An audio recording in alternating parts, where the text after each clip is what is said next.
종룡록 49칙 동산선사가 서성 우남선사에게 이제 공양을 올렸다. 진영에 공양을 올렸다는데 이것은 이제 우남선사 제삿날입니다. 기일날이죠. 우남선사 스승이 돌아가신 기일에 맞춰서 이제 공양을 올렸다. 진영에 공양을 올렸다. 그런데 선생들의 이제 꼭 진정한 그 기일에 공양 올리는 법문으로 이게 참 유명하기도 하고, 또 동산양계선사가 마조계통의 선생들의 그 법문을 이제 공부를 많이 했고, 나중에 우남선사의 문화에서 이제 수행을 해서 우남선사의 법을 이은 인물인데, 동산양계가 얼마만큼 중국 선종에 유명하냐면은 조동종의 선철학, 조동종의 종지를 확립한 분이에요. 그래서 여기에 본칙공안은 사실상 중국의 조동종이라고 하는 새로운 그 선종 5가의 독자적인 가풍, 선풍을 이루어낸 그 사상적인 근거, 그 일단이 지금 여기 본칙공안에 있습니다. 중국의 뭐 5가의 그 선생들의 기질과 특질은 다 다른데, 우리가 가장 많이 아는 사람들이 임재종에서 임재의현, 덕산 선감선사, 이런 사람들이 아주 뛰어난 선풍을 펼쳤지만은, 임재나 덕산 같은 사람은 굉장히 단순합니다. 단순해서 묘용을 편제, 방편의 지혜를 자유자재하게 펼치는 그런 어떤 힘은 굉장히 뛰어났는데, 동산의 그 조동종 같은 경우에는 선불교의 사상체계, 불법의 사상체계를 아주 체계화시켜요. 논리적으로도 체계화시키고 사상적으로도 체계화시키고. 그래서 선불교가 작용에다가 초점을 두어서 발전했던, 평상심이 도라든가 이런 작용에다가 초점을 뒀던 불교를 선사상과 실천 철학 체계까지도 아주 체계 있게 정립을 시켜주고 있는데 굉장히 중요한 그 종지를 제시하고 있어요. 그래서 중국 불교의 사실상 그 모든 대승불교 사상 체계를 선의 사상으로 재정립한 실천 철학이다, 이렇게 볼 수가 있는 거죠. 우리나라에서는 이 조동종의 법문을 뭐 임재종 공부를 제대로 한 데도 없지만은 조동종의 이 선 사상 체계를 갖추어서 공부할 수 있는 그런 그 교육이 별로 없기 때문에, 뭐 여기에서 조동종의 종지를 또 송계에 대성시킨 사람 묵조선이잖아요. 이 사상 체계가 굉장히 깊고, 근데 이걸 정립해주는 그런 종지라든가 또 수행이라든가 아니면 사상체계라든가 이런 공부하는 기회가 좀 없어요. 그래서 이런 이제 종룡록의 이런 자료를 통해서 우리가 다시 한번 공부할 수 있는 기회를 갖게 된 거죠. 자, 먼저 시중부터 보겠습니다. 시중운하니 묘불성이여 화불치라. 보화 변번 건두하고 용화지로 반신하니 필경 나인시하 체단이리요. 묘불성 화불치라고 하는 것은 모양으로 본따서 만들 수도 없고 그림으로 그려서 제시할 수도 없다, 이런 의미인데, 이제 주어가 생략됐기 때문에 모르죠. 법신을 말합니다. 진여 법신은 우리가 본래 면목에 지혜가 작용하고 있는 그 경지는 그림으로 그릴 수가 없고 또 본떠서 모양으로 그릴 수도 없다.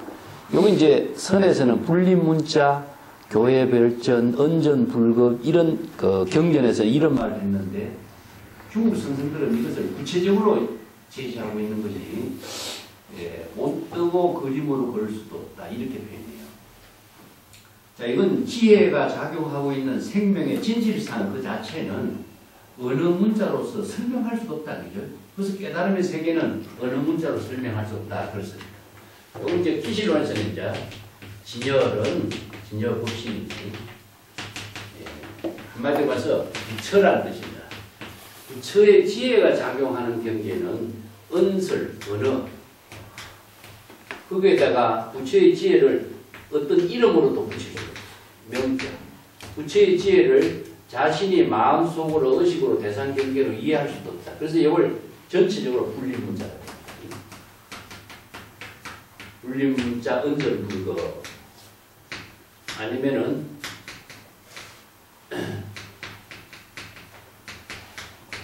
이걸 또 줄여가고 심행첨예되어 마음으로 인식하고 있는 모든 작용이 다 소멸된 경지다. 그래서 심행첨예되라고 했습니다.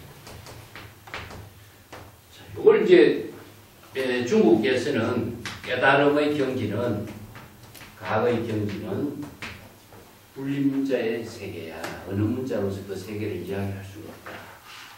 어느 문자로 설명하거나 말로 하거나 대상으로 이해하거나 하는 것은 중생이 되기 때문에. 그래서 중생으로서는 그렇게 이야기할 수 있어요. 그렇지만 그거는 자기 생각으로 자기 분별로 이해하는 것이고 부처의 지혜로서는 그런 세계가 불가능합니다. 그래서 이거 불가사의라고 합니다. 그래서 중생의 세계는 사이하고 분별하지만 중생의 세계는 불가사의라. 그래서 요 기질론이라든가 불교 경전에서 설하고 있는 요 본문을 여기서는 그림으로 그릴 수가 없다. 중국 사람들. 이게 얼마나 구체적이에요. 이게 논리적으로 이야기하는 것보다도 구체적으로 그림으로 그릴 수가 없다. 그래서 이제 밑에 그 개송이 있습니다. 그 가나선 수행에 유명한 개송이 합니다. 오늘 자료가 좀 많기 때문에 자세한 것은 이제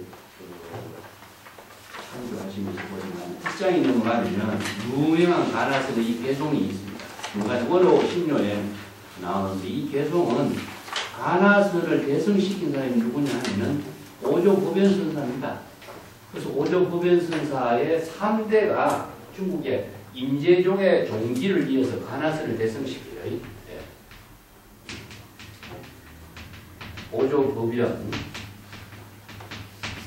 그 다음에 원호법권, 그 다음에 대해종입니다.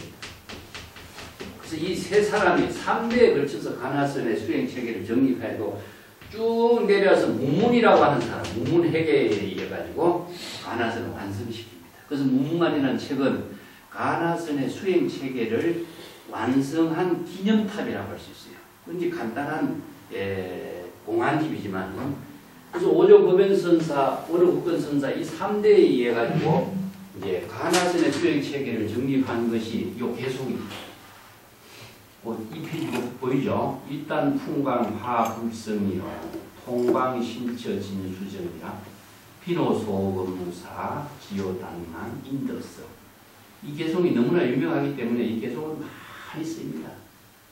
예, 그래서 위에 두 구절은 이제 이 개송의 출처라든가 이런 것은 잘 알 수가 없는데 이제 이 중국의 이런 많은 시들이요 노래 형태로서 전래되는 것이 많아요. 근데 이 이야기는 양귀비하고 저기 누굽니까? 알록산하고 그 연애 이야기로 비유해서도 이야기하고 그래요. 그래서 이제 양귀비가 예를 들어서 자기 방 안에서 님을 그리워하는 연정에 가득 생각에 젖어 있지만 요게 일단 풍광 화불성이다. 일단 풍광이라는 그 풍광은 무엇이냐? 지금 님을 그리워하는 그 마음을 풍광이라고 해요. 마음 속에서 님을 그리워하는 그 심정을 여기서 풍광이라고 하죠. 그렇지만 통광신처 진수정이야. 그림으로나 말로나 어떻게 형언할 수가 없는 경지인데 여인의 방에서 통광은 여인의 방이죠. 진수정, 님을 그리워하는 그 정을 자기 스스로 이렇게 어떻게 나타낼 수가 없어. 그래서 그 여인은 자주 시녀라고 하는 속 이름을 자주 부르지만은 시녀에게 딱히 쉽게 미리 써서 시녀 이름 부를 거 아니다. 왜 시녀 이름을 부르냐? 달랑, 낭군이죠. 님을 그리워하는 낭군에게 소가 부르는 시녀 이름을 부르는 자기의 목소리를 전해주도록 하는 의미밖에 없어요. 그러면 두 사람이 암호가 되어 있는 거죠. 그래서 이제 가나선에서 예, 이걸 무자라도 무자를 창구하는 법, 자기 본래인을 깨닫게 하는 것을 방편을 제시했습니다. 그래서 무자 화두를 제시한 겁니다. 오조법인 선사가. 조주 걔한테 불성이 있느냐 없느냐 없다 하는 말을 없다라고 말로 쓰지 않고 무라고 하는 한마디를 참고해서 본래인을 깨닫게 하는 겁니다. 자, 중생심에서 지금 우리가 번뇌망념 속에 있기 때문에 번뇌망념을 극복하고 추발심 정각을 이루게 하는 방편은 뭐냐? 오조법인선사가 무자를. 이건 뭐냐? 소기입니다. 소기를 부르는 소리야. 그러면은 무하는 자신의 본래인을 불러일으키고 자기 본래인이 그것을 듣는 겁니다. 그래서 이걸 청각이라고 해요. 자신의 목소리를 자신이 듣는 자각을 청각의 자각이다. 그래서 관세음보살 영불 소리를 듣고 깨닫는 것을 내가 관세음보살의 깨달음을 이루는 청각이 되죠. 그래서 이제 깨달음을 두 가지로 시각형과 청각형으로 두고 있죠. 시각형은 안목으로서 자신의 과오를 바르게 보고 깨닫는 것이고, 청각형은 자신의 목소리를 듣고 깨닫는 거예요. 그래서 이제 소가 부르는 소리를 누가 듣느냐? 이게 낭군이 듣는 겁니다. 낭군이 듣도록 하는 것이, 자, 여기서는 대상이 있죠. 이 대상이 여기서는 본래인과 본래인을 대상으로 합니다. 그래서 이걸 진여산매를 이루게 하고, 세간에서는 뭡니까? 님을 그리워하니까 님이 듣도록 하는 거죠. 그래서 요 문제를 가지고 오조법인 선사는 본래인의 자신의 본래인을 불러일으키는 소리가 무고, 본래인을 불러일으키는 무라고 하는 그 소리를 자신이 본래인이 듣는 것을 청각이다. 그래서 이걸 자각을 함으로 해서 망념이 다 소멸되도록 하는 참선 수행법을 무자 화두를 제시한 겁니다. 그래서 가나성에서 무자 화두를 제시하고 있는 이 개송을 토대로 해서 이 소염의 시라고 합니다. 이 시 이름을 소염의 시라고 합니다. 어린 그 여인의 님을 그리워하는 시다. 이것을 소염의 시라고 하는 제목으로 전하고 있습니다. 그래서 본래 면목의 지혜는 대상이 초월되기 때문에 그림으로 그릴 수가 없다. 불림문자다. 또 어떨 수도 없다. 그래서 요 맨첫 구절을 이렇게 하는데, 여기서는 동산양계선사하고 운암선사가 본래인의 지혜로 작용하는 경지를 어느 문자로 설할 수가 전할 수 없는 경지를 지금 법문으로 제시하고 있어요. 그래서 이 문제를 문제 제시했습니다. 그런데 이렇게 그림으로 그릴 수도 없고 뜰 수 없는 본래인의 지혜를 이루는 그 경지를 여기서는 진영이라고 합니다. 진영. 자, 여기 이제 돌아가신 스승의 그 제삿날이 제자들에게 법문을 하는 인연이거든요. 또 이제 진영이다. 진상하고 오늘 같이 꼭 알아야 될 것이 진상. 진상, 진영, 이 세 가지를 우리가 오늘 공부하는데 초점으로 잘 알아야 됩니다. 진상은 무엇이냐? 이게 바로 진여법신의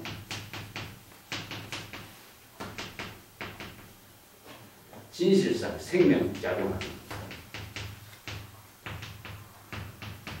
이걸 그걸 제법실상이라고 해요. 제법의 진실상이다. 제법의 진실상을 우리가 중국에서는 뭐라 했습니까? 지금 여기 생명활동하고 있는 겁니다. 물이 흐르고. 이걸 이제 수유하게. 이게 모든 만물이 지금 여기에서 생명활동하고 있는 것이 진실상이지, 진실상이라고 하는 모습을 대상으로 볼 수는 없어요.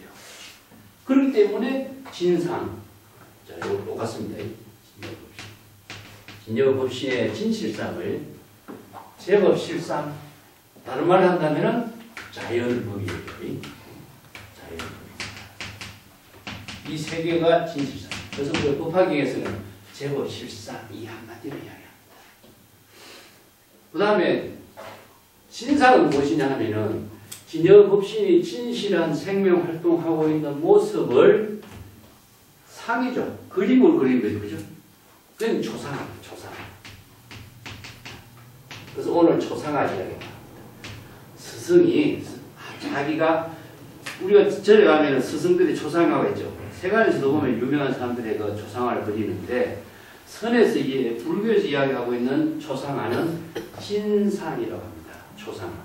어떤 모습이냐? 얼굴 모습을 그린 것이 아니라 사실상은 얼굴 모습을 그렸지만은 그 모습, 그분의 법신의 생명의 모습을 그린 거예요. 이게 진상입니다. 그렇기 때문에 이것을 이제 진영이라고 해요. 진상과 진영은 같아요. 법신의 지혜가 작용하는 진실한 모습의 그림자죠. 이걸 진영이라고 해요. 그래서 절에 가면 우리가 진영을 모신다 그러죠.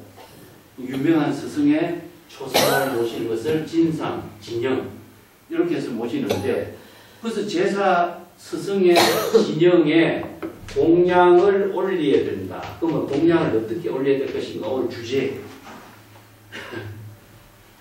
대상으로 공양을 올린다면 어떻게 되죠?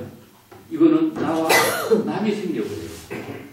그래서 설에서 이야기하고 있는 공양은 대상으로 공양을 올리는 공양의 내용은 무엇이냐 하면 지혜로 올리는 공양입니다. 그럼 내가 진여법신의 생명의 작용의 지혜로서 공양을 올려야 되는 거죠. 그래서 이제 진영, 진상이라고 하는 말이 단순한 초상화의 모습이 아니다. 그리고 초상화라 그려놨지만은 진짜 그거는 진여법신의 생명의 작용을 그림으로 초상화를 그릴 수 있는 거죠. 그래서 이건 뭐냐? 방편으로 그리는 겁니다. 그래서 어느 문자가 진실을 넘지만 어느 문자를 방편으로 제시해서 이 진상을 깨닫게 하는 거거든요. 그래서 초상화를 그려놓고 우리가 부처님 불상을 모셔놓고 우리가 기도를 하고 참선수행하는 것은 대상을 두는 것이 아니라 자신이 그 부처의 깨달음의 지혜와 하나가 되도록 하는 것이거든요. 이것을 이제 공양을 올린다. 그래서 우리가 이제 스님들의 그걸 위패를 모시놓고 하죠, 그죠? 사진을 원래는요 사진을 모시놓고 공양을 하는데 초상화 별로 없잖아요. 초상화 없으니까 대신해서 초상화를 대신해서 모신 게 위패입니다.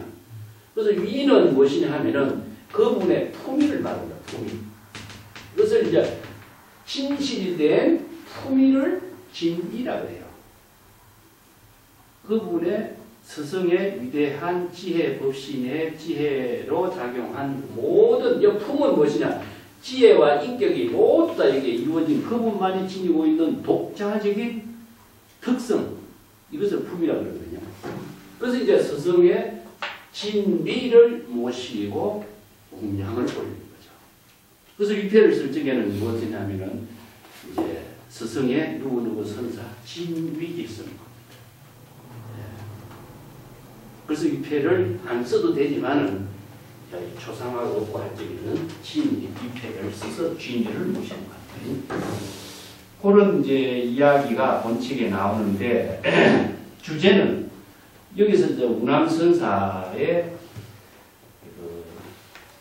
기일을 할 동산 양계선사가 스승에게 공양을 올리는 이야기가 주제가 되는데 굉장히 좀 어려운 선물이에요. 그런데 보아선사는 자신의 몸을 건두라고 하는 것은요, 이게 물구나무서기 하는 겁니다. 거꾸로 물구나무서기 있어요. 이게 보아선사는 거꾸로 물구나무 서는 행동으로서 자신의 본래 면목을 그대로 드러냈다. 그게 자 여기 본래 면목이 진여법신의 생명의 작용이죠. 지금 여기 자기 본분사로서 법신의 지혜로운 작용을 행동으로 그대로 들어. 그게 그림으로 그릴 수가 없으니까 그런 묘형을 펼쳤고. 보아선사 이야기를 조금 더 합시다. 보아선사 이야기는 2페이지에 내가 좀 적어놨습니다. 이 보아선사는 어떤 사람이냐면 인제선사가 북쪽에서 교화를 펼칠 수 있도록 사실상 기반을 마련해 준 사람이고 보아 선사는 나이가 좀 더 임재 선사보다는 좀 많았겠죠. 그렇기 때문에 임재를 어린애 취급하는 사람이 사실상 이게 보아라는 인물은 나는 이제 우리나라의 신라의 원효와 노안이지, 그죠? 원효 선사를 교화를 하도록 많이 도와준 사람이 대한선사가 대한선사지. 대한선사와 같은 그런 역할의 인물이라고 보면 돼요. 근데 이분이 아주 특이한 자신의 삶을 사는 이야기가 이제 인재록이라든가 벼감록이라든가 이런 데 자료에 많이 전하고 있습니다. 거기 2페이지에는 여기 이제 벼감록에 전하는 자료를 내가 이어서 제시해서 미치광이 같은 놈이다. 풍박이란 말 써요. 이게 자기 스승 관상보적 선사가 이 보아라고 하는 저 사람을 하도 뛰어나게 독자적인 그 경지로서 자신의 본분사를 제시하니까 미치광이 같다. 그래서 풍광이란 말 쓰는데 3페이지에 내가 풍광이 됐습니다. 한 페이지 위에서 세 번째 단 보시면은 관상보적 선사가 보아의 행동을 풍광이라고 했죠. 그 황벽 선사가 인재를 풍전한이라고 했어요. 미친놈이 감히 호랑이 수염을 만지냐, 그것이 만지냐, 이런 말 쓰거든요. 풍전한이나 풍광은 양광, 양치라고 표현합니다. 이 선생들, 양광, 거짓으로 미친 짓을 하고, 거짓으로 어리석은 사람 행동을 하고 있다. 이런 뜻입니다. 양이란 말은 거짓이라는 뜻이거든요. 자, 근데 이것은 상식을 벗어난 비상식의 경지예요. 그게 상도는 무엇이냐 하면요, 보통 사람들의 윤리, 도덕의 가치관으로 사는 사람을 상도라고 합니다. 그래서 우리가 세간에 살려면 모든 예의, 범절, 윤리, 도덕, 스승과 제자, 이게 형식에 맞춰서 사는 사람이 상도거든요. 상강, 오륜에 맞춰 사는 것이 상도라고 한다면, 비상하는 것은 뭐죠? 상식을 벗어난, 상도를 벗어난 사람이야.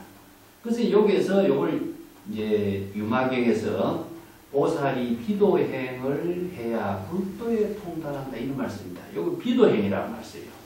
그래서 비도행은 불도를 행하는 것을 말합니다. 상도를 벗어 중생심의 분별적인 상식의 모든 도덕적인 가치를 초월해서 독자적인 본래 면목의 지혜로운 생명을 하는 것을 비도행이라고 합니다. 그래서 이제 상도와 비도란 말을 써요.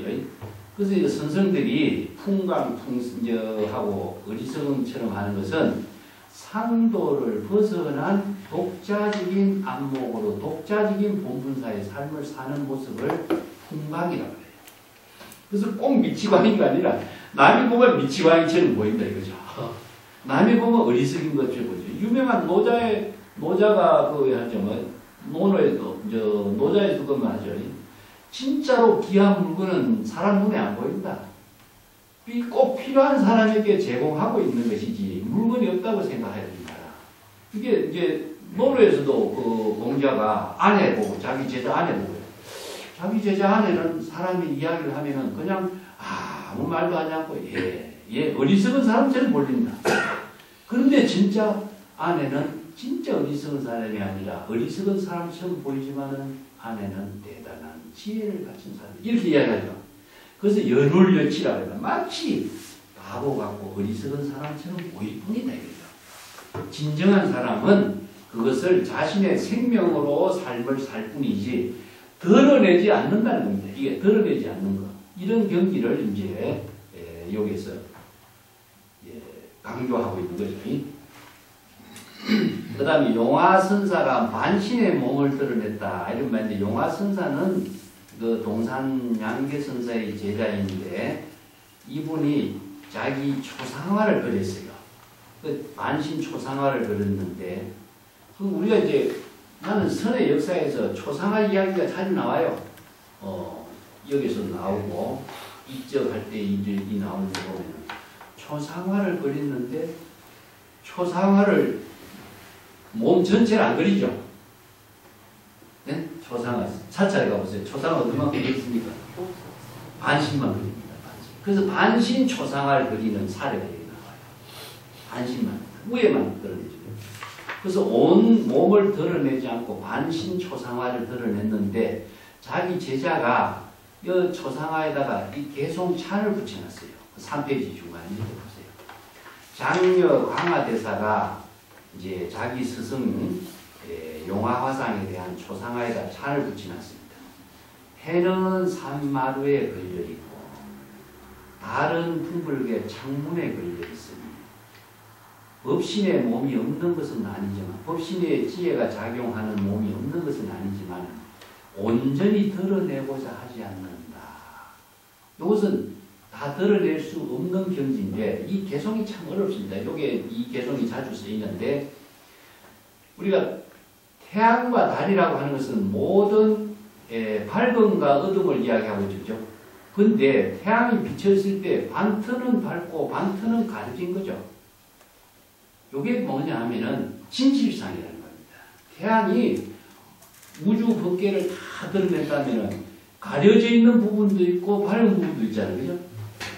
그게 달이 밝게 비치는 부분에는 창문 조금 밝지만은 창문 안쪽은 어둡죠. 이와 같은 구조가 이게 이제 주역에서는 음양의 구조라고 이야기하지만은 불교에서는 진여법신이 생명이 작용하는 것은 반신반신으로 작용이 하나가 조화를 이루면서 이루어졌다. 이것을 반신을 뭐라고 하냐면 명암이라고 표현해요. 자, 여기 이제 용어를 조동종에서 선철학을 제시하는 것은 진여법신의 구조를 진여법신의 지혜가 경전에서는 두 가지를 공으로 표현해주죠. 공, 불공이라고 표현해요. 그래서 공은 번뇌 망념이 비워진 경지고 불공은 지혜가 작용, 방편의 지혜가 작용하는 거죠. 그것도 정해가 되는 것이죠. 근데 이걸 이제 중국 사람들은 체와 용으로 이렇게 바꿉니다. 진여 본체와 진여 본체가 지혜가 작용하는 경지. 자, 이 언어를 가지고 선철학을 구체적으로 다양하게 제시하고 있는 것이 이제 조동종에서는 이제 정편이라고. 이걸 이제 정의라고 하고 오늘 많이 쓰이니까 먼저 정의를 하고 정의와 편의라고. 정의를 뭘로 비유했냐면 운으로 표현하고 편의를 신으로 표현해요. 그게 임금하고 신하죠. 그죠? 예. 자, 이것을 암이라고 표현해요. 그 다음에 명이라고 표현해요. 그래서 한쪽은 어둡고 한쪽은 밝은 거죠. 그죠? 그러면 암은 무엇이냐? 절대 평등의 세계고 명은 무엇이냐? 차별의 세계고. 이 언어를 가지고 자, 여기서 진여법신, 경전과 지식론 등에서 정리하고 있는 진공묘유의 법을 중국의 선생들은 새로운 독자적인 언어로 가지고 이것을 새롭게 선철학을 정립해 주는 거죠. 근데 우리가 지금 반야신경에서 색적 시공, 공적 시색이라고 하면 어렵잖아요. 그죠? 그렇기 때문에 중국인들은 공부공이라는 이런 논리로 이야기하면 굉장히 어려운 거죠. 설득이 안 되는 거죠. 그렇기 때문에 자, 여기서 구체적으로 나옵니다. 정의와 편의, 임금과 신하, 어둠과 밝음, 절대 평등과 차별의 세계를 불의의 경지로 쓰이게 됩니다. 그래서 불의의 묘용이라고 합니다. 이걸 이제 여기서는 진여산매라고 했는데 우리가 경전이나 논서 같은 데 이걸 진여산매라고 합니다. 진여산매를 이루는 법문을 이제 지시론에서는 정해이치 뭐 이렇게 여러 가지 이제 법문으로 설했지만은 이런 논리적인 인도의 언어보다는 중국인들은 생활의 언어를 가지고 구체적으로 제시하고 있는 거죠. 그래서 이 명암도 그런 의미를 두고 있습니다. 제법의 실상이 진여법신이 지혜로 작용하는 경지는 한쪽으로서 이루어진 것이 아니라 두 개가 하나가 된 경지로서 이루어져야 여법한 겁니다. 그래서 여법하게 이루어지는 것을 태양이 뜨고 산마루에 걸려있고 그러면 산마루는 밝지만 산마루 밑은 어둠이죠. 그래서 이 조화를 통해서 생명의 작용이 이루어지는 진실상을 밝히고 있는 거죠. 예. 달이 밝게 뜨면은 창문은 밝지만은 창문 안쪽은 어둠이 있는 것. 그래서 이것은 법신의 지혜가 밝게 작용하는 힘이 없는 것은 아니지만은 전신을 드러내는 것은 아니다. 전신을 드러내지 않고 반쯤 드러내는 것이다. 그래서 반반으로서 이루어지는 생명의 작용이다. 이것을 개성을 푼 겁니다. 그래서 이제 자기 스승이 법신의 몸을 반신 드러냈다. 이렇게 그 개성으로 제자가 읊은 것이죠. 이게 이제 시로서 읊으니까 굉장히 어렵게 읊은 거죠. 그래서 이러한 본래 면목의 지혜가 어떠한 모습으로 작용하고 있는 것일까? 이것을 본척에 이제 시중으로 제시해서 원칙 공안을 통해서 한번 살펴보자. 이런 공문이죠. 동산 양계선사와 우남선사의 본칙의 이야기를 먼저 이해를 하려면요. 자, 전등록에 전하는 자료가 5페이지 맨 위에 보겠습니다. 이 자료를 전부 다 좀 자세하게 다 이게 내가 제시한 것은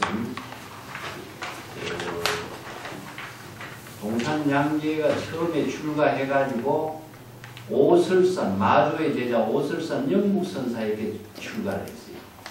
그리고 난 뒤에 또 마조의 제자 남전보원선사에게 또 참문해가지고 남전보원선사에게 한경기를 이룬 사람이 또 됐고, 그러는데 또 위산영우선사를 참문해가지고 위산영우선사에게 또 한경기를 이룬 것을 인가를 받고, 다음에 위산영우의 추천으로 우남선사를 찾아가도록 해요. 그래서 우남선사에게 그 중간에 부분부터 보겠습니다. 동산이 우남선사의 처소에 도착해서 무정설법이 어떤 사람이 듣습니까? 질문합니다. 무정설법은 중생심에 정식이 없는 무정이 듣는다. 화상은 들었습니까? 내가 들었다면 그대는 나의 설법을 들을 수가 없게 된다. 그렇다면 저도 화상의 설법을 듣지 못하겠습니다. 네. 그래서 그대는 어째 나의 설법도 듣지 못하면서 무정설법을 들으는 거 하는가. 그래서 이제 무정설법에서 여기서 한경기를 이룬 것을 이야기해요. 무정은 무정이 듣는 것이요. 무정은 무엇이냐면 사량분별을 초월한 진여법신을 무정이라고 해요. 중생이 진여법신의 지혜를 들 수가 없어요. 그래서 자신이 진여법신이 되어야 되는 거죠. 그죠? 그래서 그냥 무정이 무정설법을 한다. 이런 말씀입니다. 그러니까 무심의 경지에서 설법하는 것을 무정설법이라고 해요. 그래서 무정설법은 누가 하냐면은 제법의 실상이 무정설법입니다. 그래서 제법의 진실상으로 작용하는 모든 법신의 세계를 중생심으로 보고 듣고 한다면 어떻게 되죠? 자기 생각으로 보고 듣는 경지가 되기 때문에 무정설법을 들을 수가 없다고 그러죠. 그래서 그 경지를 인가를 받고 그 밑에 단 볼게요. 5페이지 밑에 단. 동산선사가 우남선사를 하직 인사를 하니까 우남선사가 어디로 가는가? 화상 곁을 떠나지만 있을 곳을 정하지 않았습니다. 호남으로 가지 말라. 자, 우남이 고향으로도 가지 말라. 그러니까 우남선사가 빨리 돌아오라 하니까 화상이 거주하는 곳이 있으면 오겠습니다. 그렇게 이렇게 한번 떠나면은 다시 보기 어렵다 말하고 다시 만나보지 않는 것이 어렵습니다. 라고 그랬어요. 근데 지금도 그렇지만요. 우리가 다시 만난다고 하면 다시 못 만나요. 사람들은. 그래서 일기일례라고 그러는데 일기일례.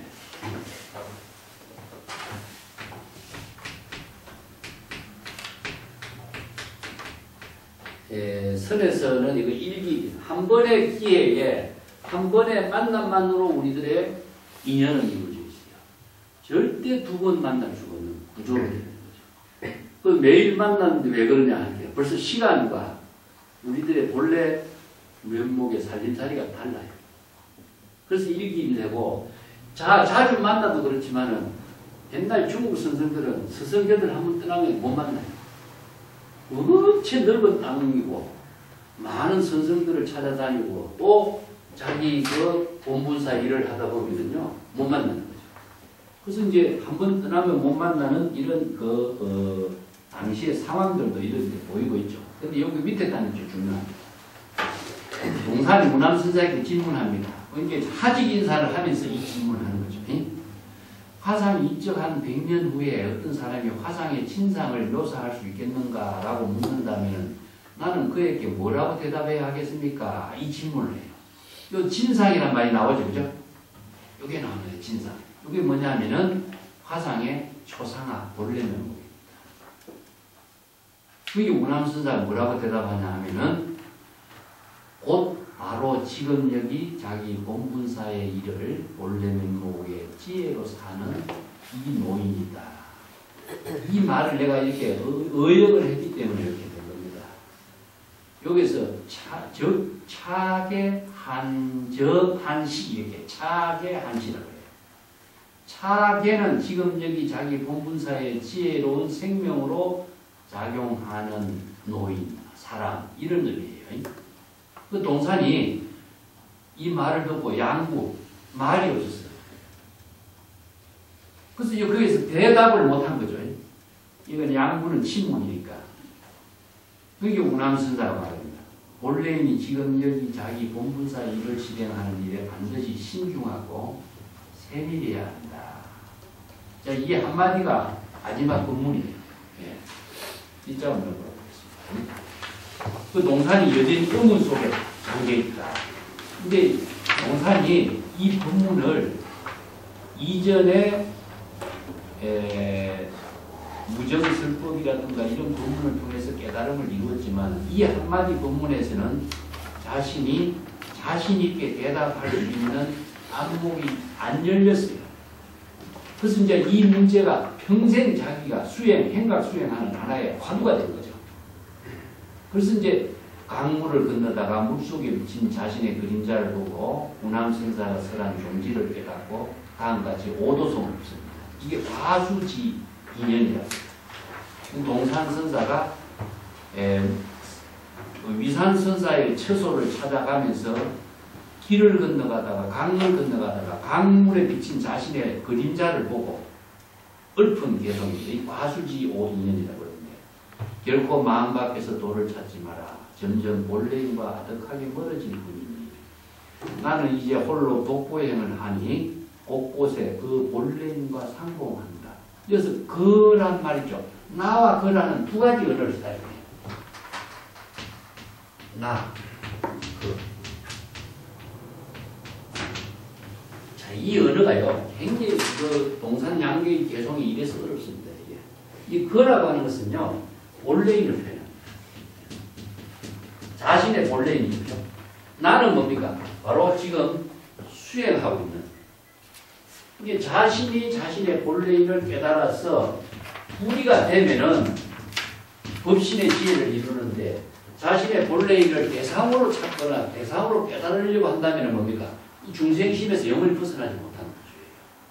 그래서 여기에 자신의 본래인, 나이가 지금 나의 본래인과 하나 된 삶이 본래 면목의 본분사인데 그 경지를 지금 자신이 여기서 확신을 갖게 된 거죠.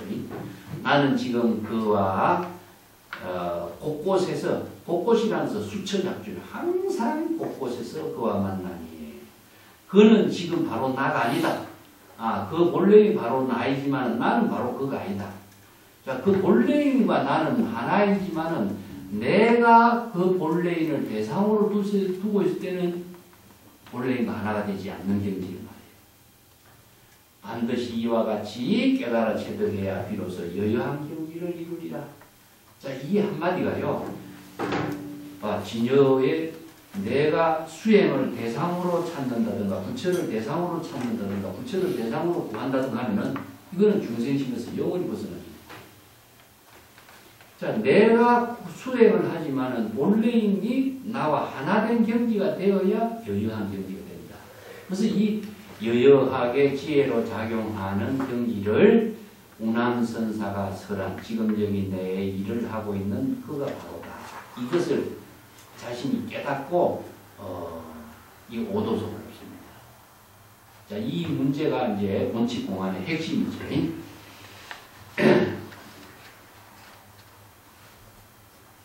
자, 6페이지 밑에 딱 보세요. 조당집에도 전하고 이 자료가 많이 전하고 있어요. 조동종에서는 굉장히 중요한 한칙의 공안이니까 동산이 스승 우남에게 화상이 입적한 후에 어떤 사람이 화상의 진상을 묘사할 수 있겠습니까? 물론 어떻게 대답해야 할까요? 바로 지금 여기 자기 본분사의를 본래 면목에 지혜로 작용하는 이 노인일 뿐이다. 이 한마디죠. 그 동산이 이 말을 듣고 문제로 화두로 남아있어서 그래서 3년 후에 추모제를 지낼 때에 밀사형과 함께 위산영우 선사를 찾아가지고 위산을 향해 담주의 큰 강을 건너면서 물속에 비친 자신의 모습을 보고 이 운암선사의 이 한마디 한 법문을 깨닫게 되고 오도성을 얻었다. 이렇게 그 뒷장에는 내가 여기 이제 선생들이 입적할 때에 그 똑같은 이와 비슷한 그 선문답을 내가 몇 가지 소개를 해놨어요. 내가 지난 시간에 한번 무척이란 말 했죠. 네.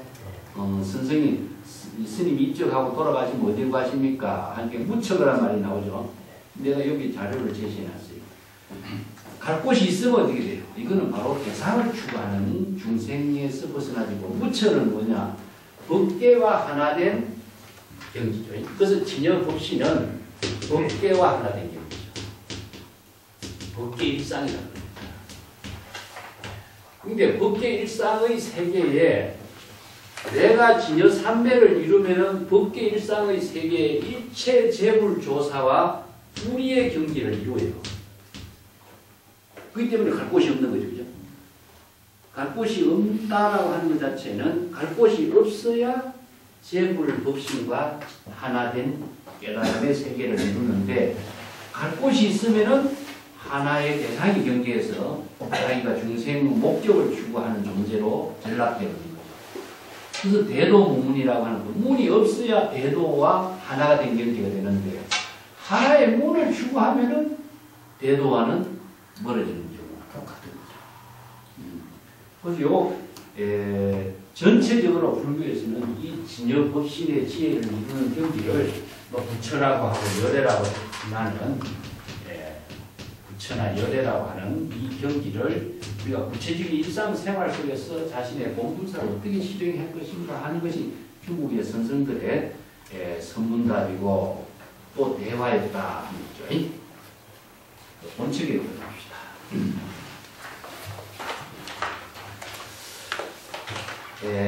동산선사가 동양 운암 진차에 이게 스승 운암선사의 요 진이라는 한 글자만 이야기하죠. 요건 진영 진상의 공양을 올릴 때에 자 요건 기일에 맞춰서 스승에게 제사를 올리는 것을 이제 말하는 거죠. 그래서 선생들의 제사는 공양을 올리는 제사는 어떻게 이루어지는가 이런 것을 한치 공안을 통해서 우리가 다르게 볼 수가 있습니다. 수도시가요. 누가 거짓이라고 이야기합니까? 진이라고 하는 한 글자를 제시하니까 진여, 진실, 진상, 진영 뭐 여러 가지 진이라는 한 글자가 다 진여 삼매 전부 다 불법의 그 진상, 진여, 진실을 그대로 이야기하고 있는 줄임말이죠. 뒷장에 합시다. 수거 전 막 진화라. 여기 막이라는 글자는요, 그 묘자하고 같은 뜻입니다. 근데 이게 중국에서는 그렇게 썼는데 다른 조정사후 같은 자료에 보면은 막자를 묘자로 바꿔야 할 것이다. 이렇게 이제 메모해 놓은 자료도 있어요. 그래서 내가 거기다 써놨습니다만, 그래서 묘사하다, 그리다. 동산선사는 스승의 진상을 묘사한다는 화두, 이 문제를 이제 대중들에게 법문을 제시합니다. 스승의 기일날 법회에 법상에서 이런 법문을 한 거죠. 일회 연출의 일회십니다. 자, 스승의 신상을 그릴 수 있는 이 법문을 한번 제시할 때마다 다시 한번 새롭게 자신이 법신의 지혜를 이루고 본분사의 지혜를 이룰 수 있는 공양을 하게 될 것이다. 이렇게 착을 했고, 그때 어떤 수행성이 질문을 합니다. 유성문하니 우남도 지저시 의지여하오. 자, 어떤 수행성이 우남선사가 선사에게 단지 지금 여기 자기 본분사의 일을 하는 이것이다 라고 이 한마디 법문을 하셨다는데, 우남선사가 이 한마디 법문한 뜻은 무엇입니까? 이걸 질문하죠. 요게 지저식하는 이 세 글자입니다. 세 글자. 지저식 이 세 글자는 단지 저는 지금 여기에서 요걸 내가 의역을 해서 이제 이렇게 한 거죠. 시는 바로 지금 여기 자기 본분사에서 지혜로운 삶을 사는 그다 이런 뜻인데, 이 저라고 하는 글자가요, 이제 선어록에서 저게 이런 말씀입니다. 저리 아니면 저게 이런 언어로 갖고 생략을 해요. 예. 그러면 저리나 저게는 지금 여기 자기 본분사에 생명으로 작용하는 제법의 실상을 말하는 것입니다. 제법의 진실상. 그래서 이 개라고 하는 글자는 성자의 살림살이를 표현하는 언어가 돼요. 일개 성자라는 의미를 두고 있기 때문에. 그래서 제법의 실상으로 작용하는 것이기 때문에 그것은 자기 본분사로 작용하는 경지, 이런 의미죠. 운암선사가 그 동산에게 이 한마디 법문을 했는데, 동산선사가 이 법문한 뜻이 무엇입니까? 차이 비착이니라, 착각하고 오해하지 않았으면 좋겠다. 이 법문에 대해서 동산선사가 착각하고 오해하지 않는 경지를 제시했으면 좋겠다. 그런데 동산선사는 사실상요, 뒤에서도 나오지만 이 법문을 쓰랬을 때에 확신을 갖지 못했어요. 확신을 갖지 못했기 때문에 수행 도중에 이게 화두가 됐다.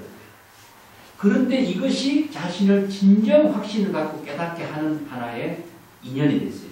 그래서 동산이 운함을 모시는 이유가 있습니다.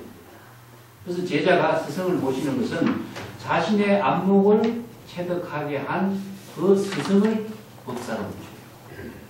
우리가 보통 보면 전등록에 보면 이제 스승의 법계를 연결하는 경우가 많죠, 그죠? 전부 다 이제 법계를 중심으로 해서 스승과 제자의 인연을 전등록이라고 하는데, 한 수행자가, 여기도 동산 같은 경우에도 뭡니까? 바로 마조의 제자, 영묵선사, 남전선사, 위산선사, 뭐 수없이 많은 끼라선 같은 선생들을 찾아다니면서 한경지를 이루는 수행을 해요. 그렇지만 동산이 스승, 법사로서 법계의 스승으로 모신 사람은 누구예요? 운암이죠. 이건 법계는요, 스승이 만들어주는 것이 아니라 제자가 결정하는 거예요. 그래서 영향상종이라는 말을 그래서 써요. 네. 영향상종.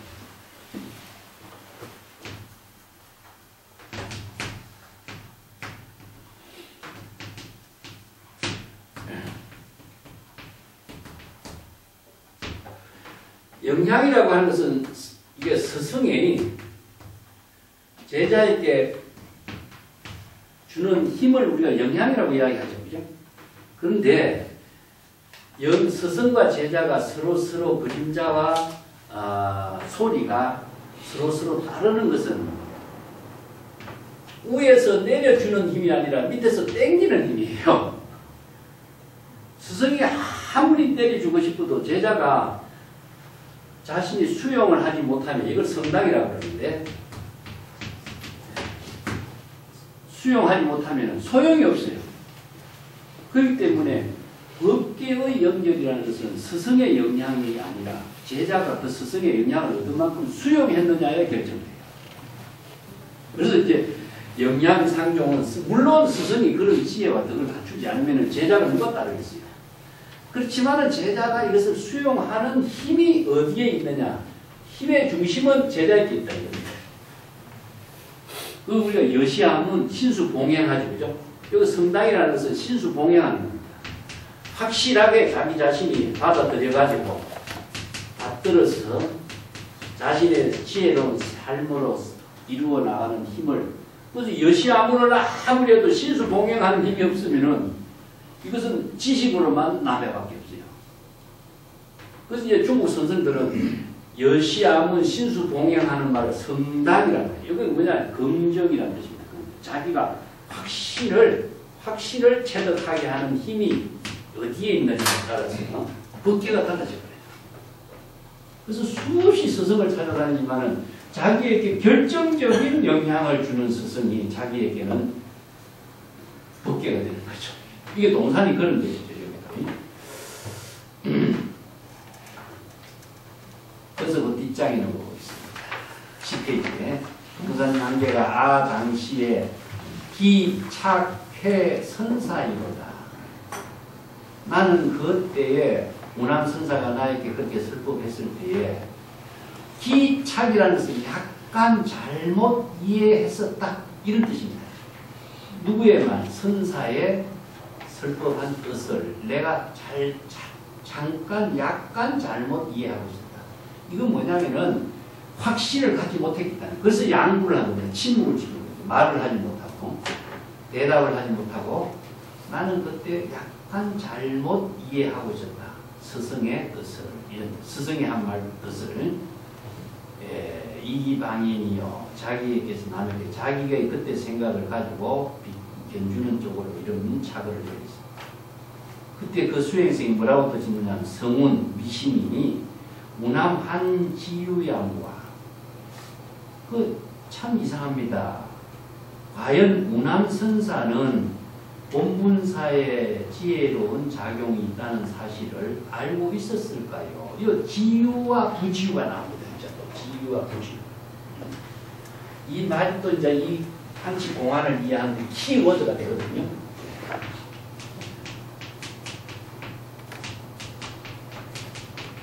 이거 지와 부지라고 합니다. 지는 중생심입니다. 자기 이해한, 자기의 입장에서 이해한 중생심이고, 이는 뭡니까? 대상을 이해한 거죠. 그러면 또 이 법이라고도 하고, 아니면은 이치라고도 하고, 여러 가지 언어를 사용하고 있습니다만은, 불교에서 이는 바로 진여법성을 말합니다. 그래서 진여법성이 사는 곳이냐, 시절 인연과 함께, 현상의 모든 작용하는 것, 생명으로 작용하는 것을 살아. 그래서 사라고 하는 것은 어떤 구조적인 작용을 갖고 있냐면 시처인사라고 해요. 시간하고 어떤 공간에서 그래서 이제 네 가지가 갖추어져야 되는 거죠. 이게 시간, 공간, 어떤 사람과 거의 일이 되는 거죠. 그래서 이걸 이제 나는 이렇게 표현하고 있습니다. 시간의 축하고 공간의 축이 마주치는 여기가 바로 처가 되는 거죠. 시처가 되는 거죠. 그래서 이것을 지금 여기 자기 본민사 그 일이 그냥 일로 이루어지는 것이 아니라 이 사가 하나로 이루어진다. 이것을 이제 여기서는 조동 쪽에서는 이것을 이는 정이라고 해요. 사는 편이라고 해요. 그래서 이 법문, 화엄 사상의 법문, 채화용의 반야 사상의 법문, 진여법신의 사상의 법문 체계를 처음부터 조동종에서는 정변이라는 사고의 논리 체계로 재정립시켜요. 그래서 임재종이라든가 아니면 가나선에서는요, 이런 사상 체계의 정립이 없어요. 선철학이 없습니다. 그러다 보니까 주장하는 말로서 그냥 이루어지고 있는데, 조동종에서는 선철학이 너무나 체계 있게 정확하게 정밀하게 제시해야 되겠다 해서 이거 선철학을 정립해 주고 있어요. 그게 불교의 모든 사상을 선철학으로 재정립했다라고 보면 돼요. 자, 그 중간에 본문은 16페이지에 내가 인용합니다. 16페이지 잠깐 볼까요? 밑에 두 번째 단어 볼게요. 화엄경 현담이라든가 진관이 이제 그 화엄경 연이초라고 하는 저술이 이 책이 거의 그 8, 90건데 굉장한 양입니다. 그것을 이제 현담이라는 것은 줄여가지고 현담은 이제 줄여가지고 만든 현담이라는 개론이라는 뜻입니다. 개론. 중국에 이제 현이라는 글자가 들어가면 전부 다 개설스라는 의미를 두고 있어요. 거기에 이제 화엄 철학 사상을 재정립했다 이렇게 보면 되고 그 종용으로 47개 이런 말이 나옵니다. 중후하고 또한 현묘하다.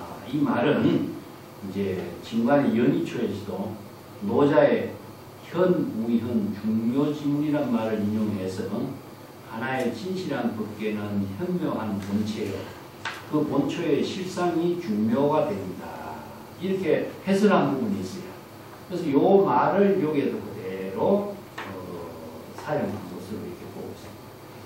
그 현이라는 글자가 도의 다른 말이라고 보면 돼요.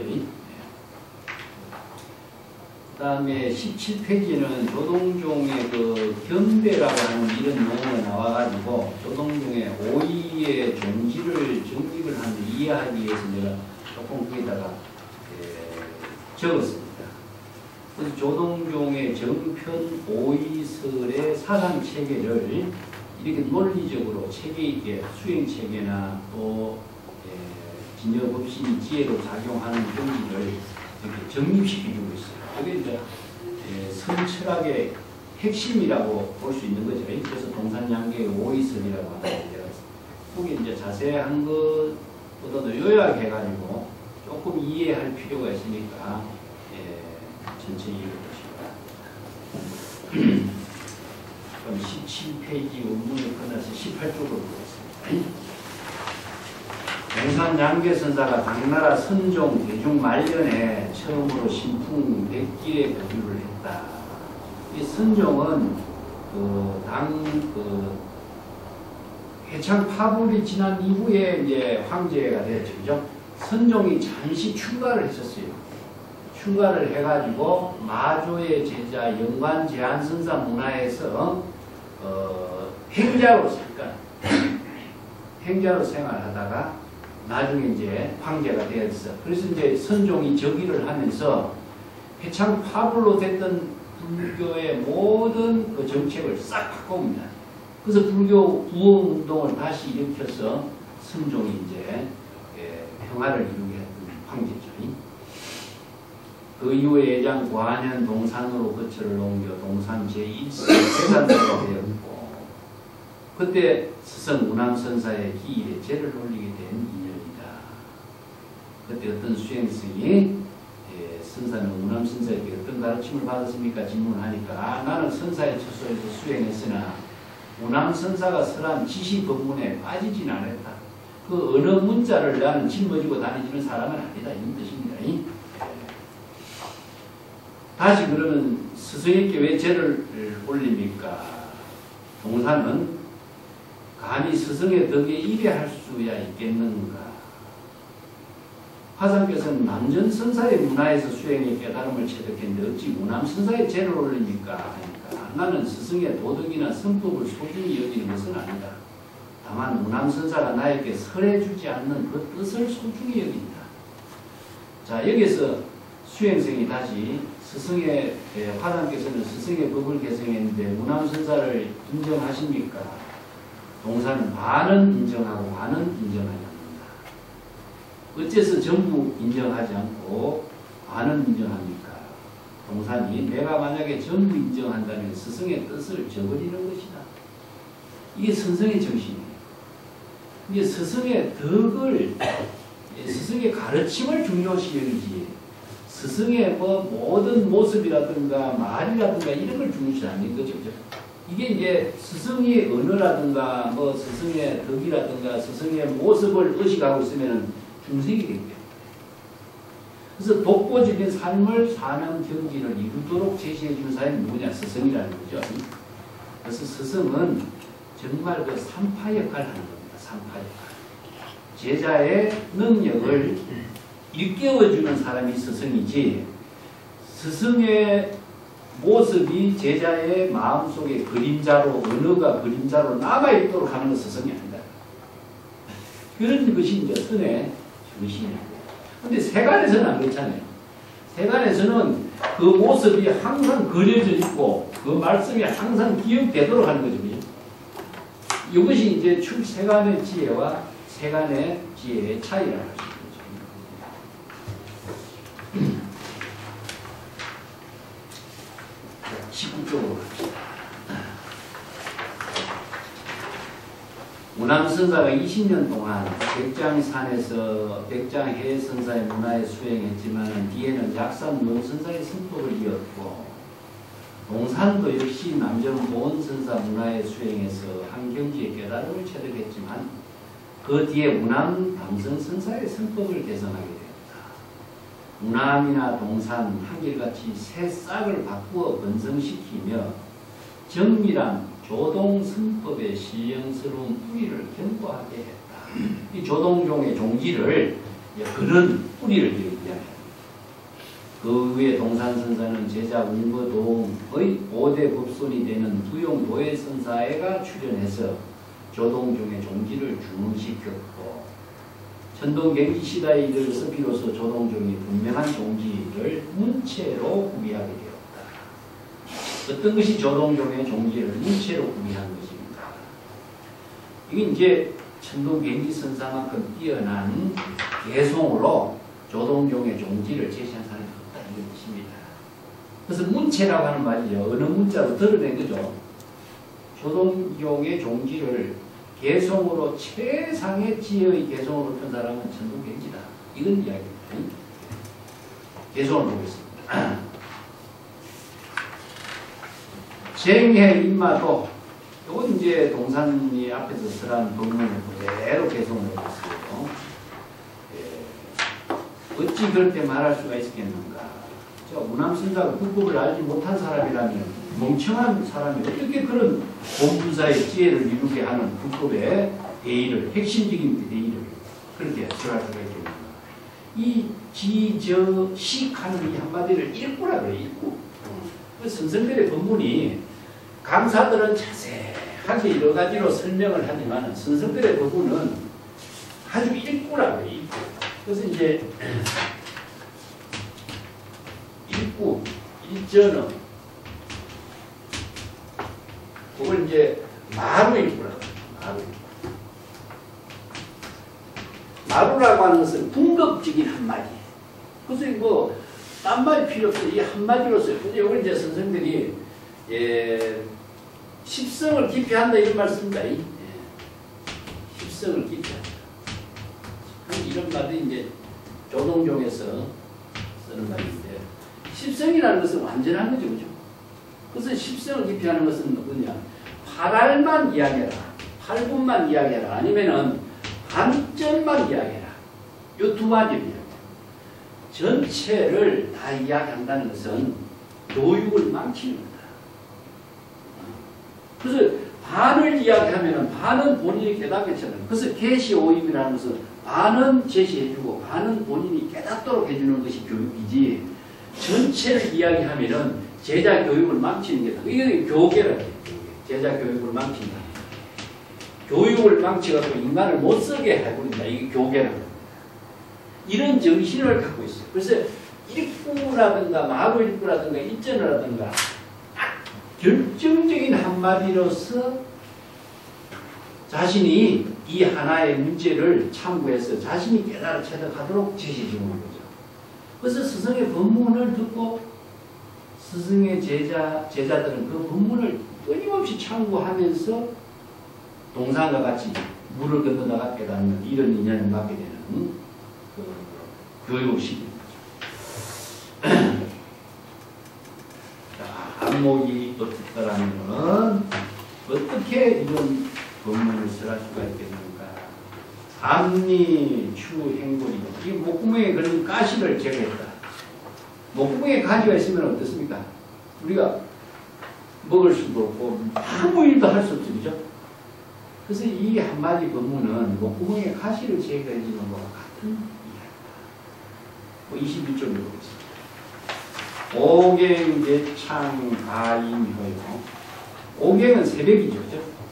예, 하루 밤을 중국 사람들은 하루 밤을 5구분으로 나눕니다. 초갱, 2갱, 3갱, 4갱, 5갱 그랬죠, 그죠? 그래서 이제 오갱전이라는 그 시를 넣어요. 하루가 초갱, 2갱, 3갱, 4갱, 5갱. 그래서 하룻밤의 시간을 나누는 것을 오갱이로 나누고, 그래서 오갱전이라는 시를 여기 이제 개송을 여기 이제 수행에다가 이미를 수행이 시작해서 점점 어둠에 이르렀어. 이걸 야반이라고 해요. 야반 삼경이라는 말 쓰죠. 야반 삼경에 그 경복스님 옛날에 빗장을 만져보라 이런 걸 해죠. 옛날에 그런 부분을 많이 했어요. 야반 삼경. 그러면 4갱이고 5갱이죠, 그죠? 예. 그래서 이제 인시는 언제냐 하면요, 우리가 인시갑판사라 그러는데, 우리가 아침에 일어나가지고 인시의 하루의 일을 판단하라. 그래서 인시는 문제죠. 바로 3시부터 5시 사이가 인시입니다. 그래서 5경에 일어나는 시간을 인시라고 해요. 5경. 그래서 새벽에 일어나는 것이죠. 그래서 이제 새벽이 되면 여기서부터 이제 효천이 됩니다. 효천.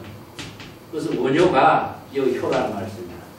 새벽에 밝은 빛이, 태양의 빛이 만물을 비추고 생명이 새로 시작되는 그 시기를 이 효라고 하는데, 그래서 5경에 태양의 빛이 비치는 거죠. 그래서 이제 인식이 되는 시간을 이렇게 정해주는데, 그 수행이 처음에 수행해서 깊어졌다가 새벽에 깨달음을 이루는 것을 효라고 합니다. 그래서 효는 깨달음이라는 의미를 같이 갖고 있습니다.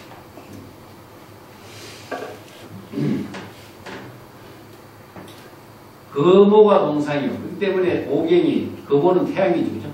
태양이 동쪽 하늘에서 솟아오르는. 우리가 김시섭의 거모신화 같은 경우는 이런 거모입니다. 자, 이게 바로 정의, 어둠은 무엇입니까? 바로 평등입니다. 정의고, 밝음은 뭐죠? 차별이다. 그렇기 때문에 정의에서, 편의로, 어둠, 절대 평등의 세계에서, 밝음, 차별의 세계로, 이 전환된 경기를 개송을 겁니다. 밑에 갱경인마도 어찌 문화선생가 중생심으로 분별해서 하는 사람이라면 어찌 본분사의 지혜로 작용하는 그런 법문을 설할 수가 있겠는가. 요거는 명중자설부라, 밝은 그 가운데에 모든 말문을 차단하는 지혜가 작용하는 가운데 이체 은서를 다칠 수 있는지라. 이것은 동산의 말은 차별의 경계에서 절대 평등을 설한 것이기 때문에 이것은 이제 편의적 정의다. 이렇게 이제 해석을 하고 있어요.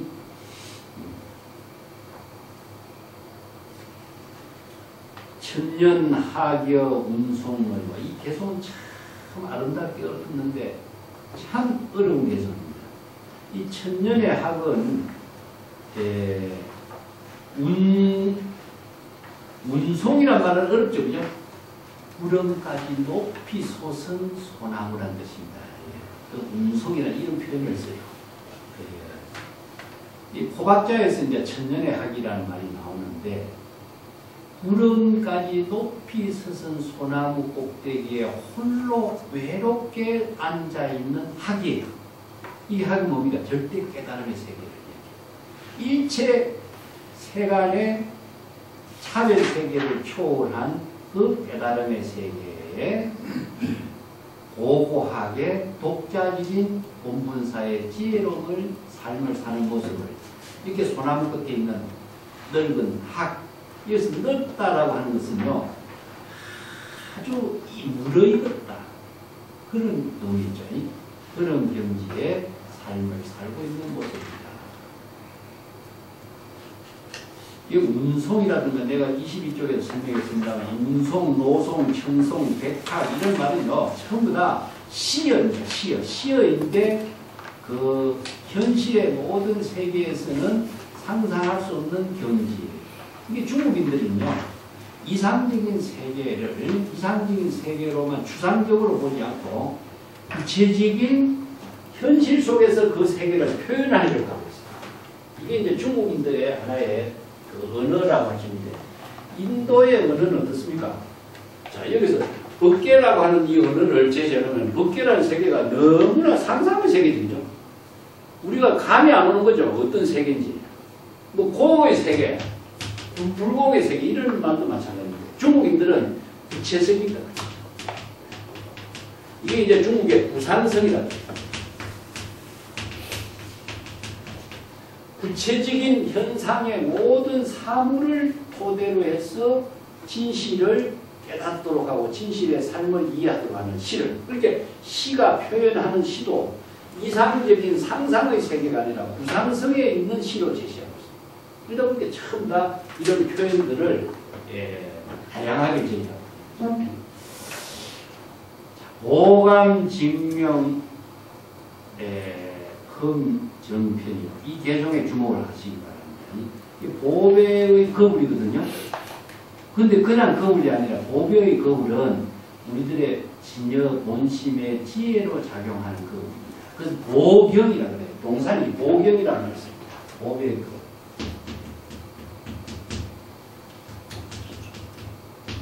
그래서 동산 양교의 보경 삼매가에 이 말을 두고 있습니다. 보경 삼매라고 하는 말을 쓰는데 거불은 원래 무심이죠.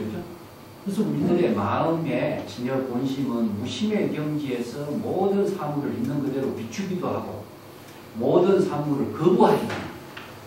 수용함과 동시에 비추고 모든 만물이 거울 앞에 오면은 분별심, 차별심을 두지 않고 작용하는 그 묘용을 두고 있다. 그래서 그 무심의 묘용이 본분사의 삶을 살고 있는 모습이 거울에 비춘 것 같이 맑고 밝게 비추는 거울이 정과 편을 검증을 하고 있다. 정의와 편의로서 체와 용으로 진공묘유로 작용하는 사실은 거울로서 검증하고 있다.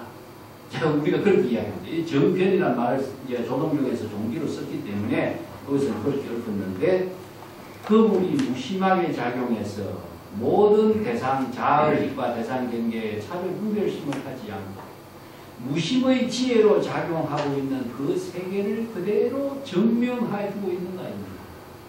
이게 바로 동산 본분사의 지혜가, 여기 문항과 동산이 본분사의 지혜로운 삶을 사는 경지는 마치 보배 거울이 비추고 있는 것과 같다. 이렇게 비유한 거예요.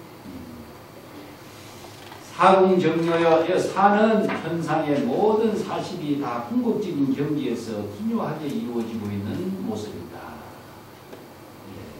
그런 표현이 있습니다. 여기에 이 개송이 조동종의 존지를 가장 잘 대변하고 있는 개송입니다. 요 개송하고 다음 개송의 23페이지입니다. 옥기 전척의 간경도로다. 이 개송하고 이 두 가지 개송이 이 본칙 공안의 핵심이에요. 이어서 옥기라고 하는 것은 뭐죠? 바로 옥으로 이루어진 배틀을 말합니다. 배틀. 이 기라고 하는 말을 쓰니까 이게 성기작용인데 여기서는 이제 기계라는 뜻인데 그냥 배틀이라고 하면 되는데 왜 옥의 배틀이라고 했을까? 네? 이게 앞에 대꾸로 만들어놨어요. 오배의 거울하고 옥의 배틀하고 바로 본심을 표현해요. 본심.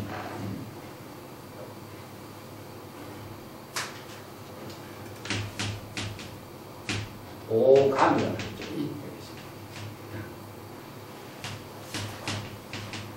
오감하고 옥기하고 오감에 증명하여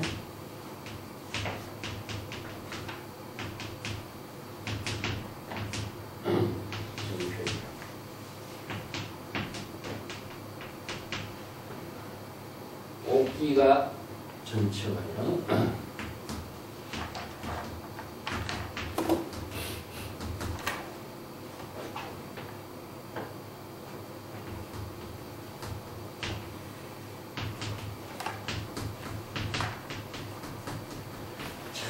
이 말이 어려운 언어입니다. 조동종의 종기로서는. 여기서 전척이라고 한 말도 굉장히 어려운 말이고.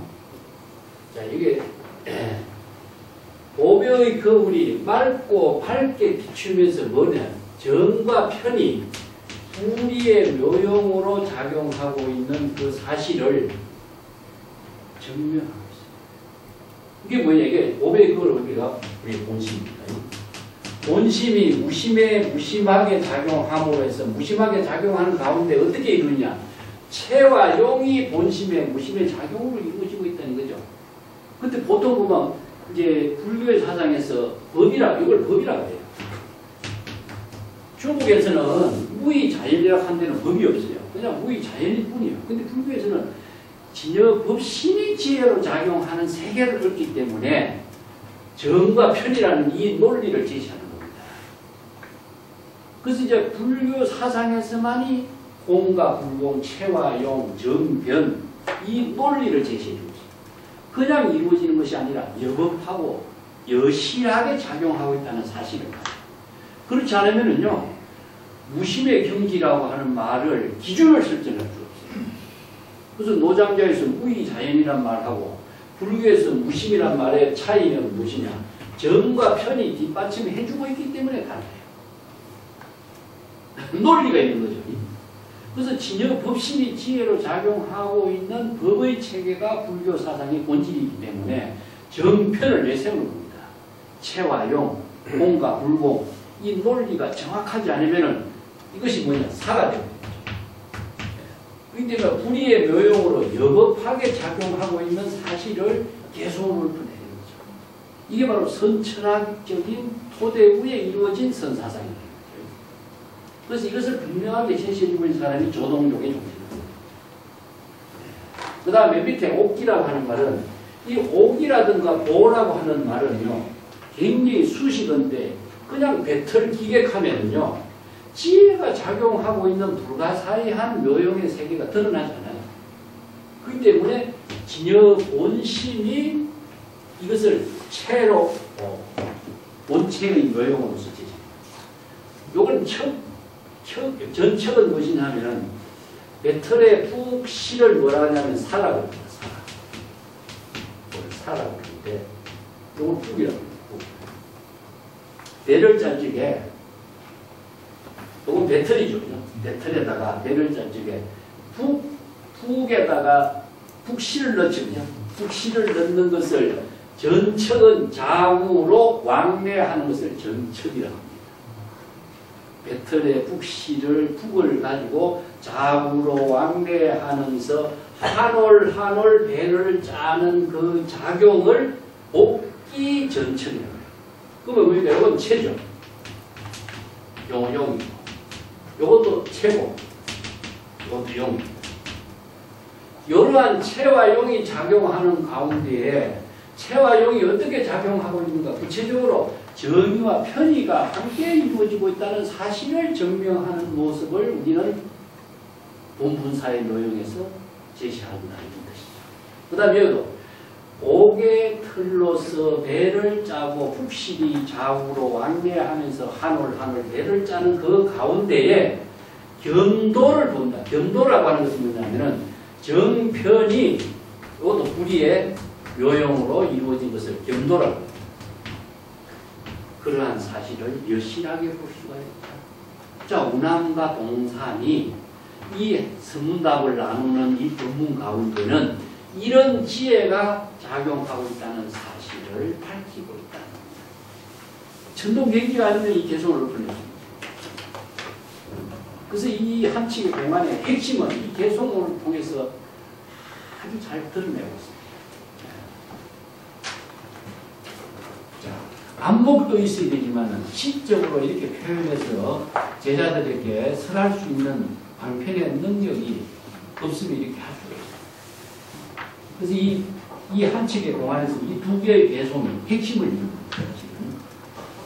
그래서 옥기라고 하는 말도 옥의 백틀. 이 말자 안 맞죠? 사실은. 진여 본심의 근본 당체를 이렇게 표현했어요. 보배의 그 옥의 백틀. 북이 좌우로 왕래하면서 한 올 한 올 시를 짜는 묘용에 의해 가지고 아름다운 한 폭의 배가 짜여지는 거죠. 이게 바로 본문사다 이겁니다. 본문사가 다른 것이 아니다. 그게 한 올 한 올 시절 인연과 함께 작용하는 묘용에 의해서 이루어지는 것이 본문사지 배 한 폭을 딱 짠 것이 본문사 아니다 이겁니다. 이게 언어는 뭐냐? 바로 다 드러난 것을 표현한 것이거든요.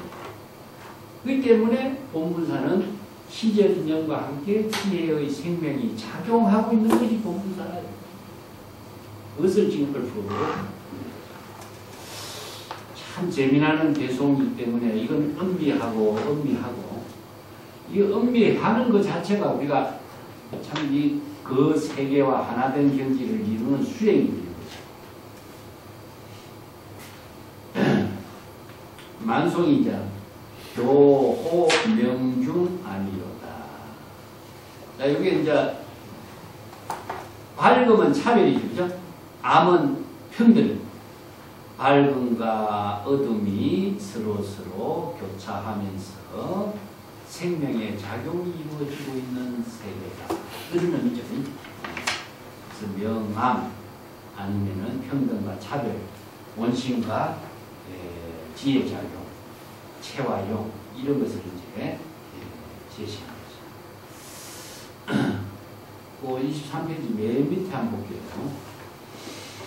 천동경지선사가 고백업이 맑고 밝은 것이라고 읊은 것은 정변이 미묘하게 지혜작용하는 진여 본체를 제시한 것이고 옥배틀의 북이 좌우로 왕래하는 것은 진여 본심이 시절 인연의 본분사의 일을 미묘하게 작용하게 하는 묘상과 묘용을 제시한 것이라고 볼 수 있다. 전동록 제20분 동안 상찰선사의 시편에 진여 본심의 묘체는 본래 처소가 없는데 법신이 지혜로 작용하는 일에 어찌 자치나 흔적이 남겠는가. 여기에 동안 상찰선사 시편단은요 정말 이 천재적인 선시를 대표하고 있습니다. 어렵기도 하고 우리나라의 옛날에 김시섭이 이 시편담을 주석을 해요. 김시섭이. 그 다음에 한용운 스님인가? 이 시편담에 대해서 강의. 우리나라의 역사에서는 딱 그 두 사람밖에. 그 김시섭의 시편담의 그 주석서는 아마 목판으로 전해지는 걸로 내가 알고 있어요. 참 중요한 시입니다. 그러면 좋은 시의 선의 그 선시의 가장 대표적인 시라고 할 수 있는 시가 이게 동안상찰선사 시편입니다. 우리가 장부유, 춘천지기요, 이 개성도 여기에 나와요. 이런 하나하나 개성이 정말 대단한 그 안목과 선시로서 제시할 수 있는 인물이죠. 그래서 시편담은 좀 중요한 다음에도 이제 시편담까지 같이 공부할 수 있는 시간이 있어야 됩니다. 자, 24페이지입니다. 문풍대진해에 규보 면면하니. 여기서 이제 조동종의 가풍이 큰 바람을 일으켜서 크게 떨친다. 그런데도 규보라는 것은 법종지와 법규가 체화용, 정변, 여법하고 여실하게 작용하는 지혜가 면면이 이어졌다. 그냥 그지그지 이어진 것이 아니고 아주 여법한 종지가 면면이 이어졌다. 이 가풍이라고 하는 말은요, 우리가 종풍, 가풍, 선풍 이런 바람을 많이 쓰죠, 그죠? 예, 바람이 참 묘미가 또 재미나는 게, 중국선에서는 가장 많이 쓰고 있죠. 이 바람을. 원래 풍은 이제 지풍이란 말이 있어요. 경기. 지풍이란 말이 있고, 또 해풍이란 말이 있습니다. 해풍이란 말. 그 이제 요런 바람이 이제 근데 또 팔풍이란 말이 있어요. 팔풍. 자, 이것은 지풍은 지혜의 바람이고 해는 은혜의 바람이고 팔풍은 무엇이냐? 중생의 업을 일으키는 차별 분별심의 바람이에요. 팔풍. 그래서 팔풍은 중생심의 업을 만드는 바람이지만 지풍, 해풍은 지혜의 바람이에요. 그래서 요거 이제 가풍하면은 그 작가의 바람이다. 가풍은 작가예요. 작가라고 하는 말이 선에서 나옵니다. 독창적인 자신의 본분사의 지혜로운 삶을 사는 사람. 독보행을 하는 사람. 남의 의지는 하지 않고 자신의 독보행, 천상천하 유아독종, 독보행을 하는 그런 사람의 풍인데 이 풍은 무엇이냐 하면은 지혜와 덕을 통해서 이체 만물에게 생명의 묘용을 펼친다. 생명의 작용이 바람에 의해서 이루어지거든요. 바람이 불지 않으면은 자 여기서 지수화풍이라고 이야기하는데 지수화풍 이게 뭐냐면은 모든 생명의 근원이잖아요. 땀이 있어야 되고 물이 있어야 되고 온기 따뜻한 기운이 있어야 되고 바람이 있어야 되고 이게 생명이 지수화풍의 묘용에 의해서 생명이 작용하고 있는 거니까. 그래서 바람은 어떤 역할이냐? 성장의 역할이죠. 성장. 그래서 제자들이 지혜와 덕을 통해서 생명의 성장을 이루게 하는 힘을 대상을 두지 않고 펼치는 것이 바람이잖아요. 그래서 작가의 바람을 가풍이라고 합니다. 그래서 작가란 말을 생략했지만은 선에서는 작가의 살림 사이를 드러내지 않고 흔적도 남기지 않고 대상을 두지 않고 무심하게 펼치는 가풍. 요것은 이제 종풍이라고 합니다. 아니면 선풍이라고 합니다. 이런 언어를 붙이는 선, 종, 이게 종풍, 선풍, 가풍 이런 말 다 붙이죠. 같은 내용이죠. 그래서 이제 조동종의 가풍이 크게 드날렸어. 떨쳤어. 근데 규보는 무엇이냐? 여법한 법칙에 맞는 그런 글이니까 그냥 이루어진 것이 아니라 여법하게 면면이 법통을 스승과 제자의 법통을 통해서 개성이 되어 있다. 그래서 서천영음이요 하는 서천은 서가모니 부처님이 설한 정법을 서천지라고 하고 영은 정법의 명령입니다. 그래서 정법의 명령이 준엄하다라고 하는 것은 문법은 여법하게 전해진 법문이다. 함부로 누구 주장에 의한 것이 아니다 이겁니다. 그래서 누구 주장이라고 한다면은 정법이라고 할 수 없는 거죠. 누구의 말이고 누구의 생각이고 누구의 말 뜻이고 이런 것이 되지만 서천법령은 석가가 자기 주장을 한 건 아니다. 서가모니 부처님이 깨달아서 정법을 제시해서 만물이 생명으로 작용하는 그 법을 제시했을 뿐이다. 그래서 우리가 석가가 49년 설법했지만 한 글자도 설하지 않았다는 이유는 자기 주장이 없다는 거예요. 정법을 제시했을 뿐이다. 그래서 계시라고 하는 것입니다. 부자 변통해 승광호호로다. 그래서 부자 변통은 부자는 운항과 동산이 스승과 제자 이거 부자 관계다 이 표현이에요.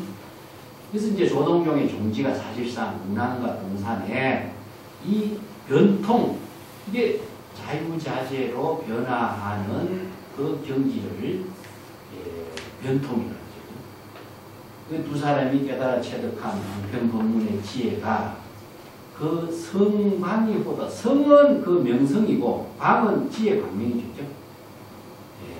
그분의 가풍이 여기서 성방을 표현했어요. 명성도 훌륭하고 그 광명도 비친 지혜로 작용하는 광명도 이어나서 호호 법계에 불구했다. 그래서 호호라고 하는 것은 널리 펼쳐졌다. 바람이 펼쳐진 것을 여기서는 호호라고 해요.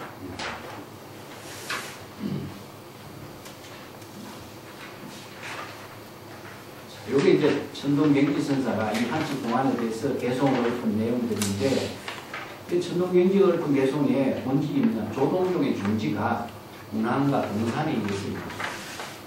그 종풍이 지금 우리에게 나을 때까지 이렇게 전해졌다. 이것을 지금 읊은 거예요. 그래서 이 한치공안은 조동종의 종풍과 종지를 설하는데 굉장히 중요한 내용입니다. 자, 25쪽에 평창을 했습니다. 만송선사가 이제 평창을 합니다. 동산선사가 제자 조산 본적선사에게 부착을 해요. 내가 운암선사에게 친히 보경산매를 인가하고, 그 보경산매는 진여산매를 말합니다. 보배 거울이 산매의 경지에서 무심하게 작용하는 세계가 보경산매입니다. 이 산매라고 하는 것은 자타, 주객이 하나 된 경지에서 지혜로 작용하는 것이 산매예요. 그래서 이걸 이제 보경산매고, 본분사의 궁극적인 일을 정편의 법문을 깨달아 체득해서 단적으로 명쾌하게 그 요지를 밝혀서 이제 그대에게 전수하노니 그대는 잘 호지하라. 제자 조산 본적에게 법을 이제 붙여가면서, 그래서 조동종은 동산양계하고 조산 본적의 명칭을 합쳐서 조동종이 됩니다. 그래서 이제 조산 본적이 동산양계에 뛰어난 제자들이 여럿이 있지만은 이제 조동종의 종지를 더욱더 발전시킨 사람이 누구냐면은 동산양계하고 조산 본적이거든요. 그래서 이 두 개의 글자를 붙여갖고 조동종이라고 했습니다. 그래서 제자, 스승과 제자 이대를 붙여. 그래서 이러한 사상의 근거를 제시한 사람이 운암입니다. 그래서 운암이 조동종의 뿌리를 이루게 했고, 조동종의 종지를 체계화시켜서 선철학으로 정립시킨 그 사람이 누구냐? 동산양계고, 그것을 더욱 개성해서 발전한 사람이 조산본적이다. 그래서 조동종이라고 했습니다.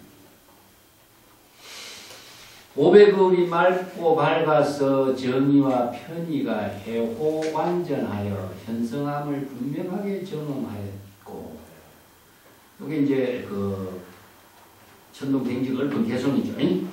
어제 새벽에 닭이 촌집에서 울고 학이 꾸러미 소나무에서 홀로 늘더니 근본과 지혜 작용을 분명하게 검증한 일이 아니겠는가. 자, 이 개성에 대한 해설입니다. 오배 거울은 비록 밝거나 뒷면이 있고, 요 체크하세요. 뒷면이 있다. 오직 옥구슬이 그러기에 자유롭게 전향하며 정편이, 정의와 편의가 함께 위에 미묘하게 지혜작용하는 것을 경중도라고 합니다. 지혜작용하는 경지에서는 서로서로가 교차하여 해오하니 아름다운 비단무늬를 이룬다. 여기서 뒷면이 있다라고 하는 말은요, 이게 명암을 표현합니다. 아까도 달이 밝으니 한쪽에 밝고 한쪽에는 어둡다 그랬죠, 그죠? 왜냐하면요, 만물이 생명활동하는데 밤이 없으면은 생명활동이 안 돼요. 그 곡식을 키우는데도 전기불을 항상 피워두면 성장만 있다고 해요. 성장만. 쉬지 못한다는 거죠. 예, 이런 구조와 똑같아요. 그래서 만물이 명암의 작용이, 생명의 작용이 이렇게 평등과 차별, 이 사계에서 실상이 이루어진다는 거죠. 이렇게 진여 본심과 지혜 작용이 서로 함께 밝고 서로 함께 어두워서 정편이 서로 해호하고, 해호라는 것은 불이 하나가 된 것을 해호라고 합니다.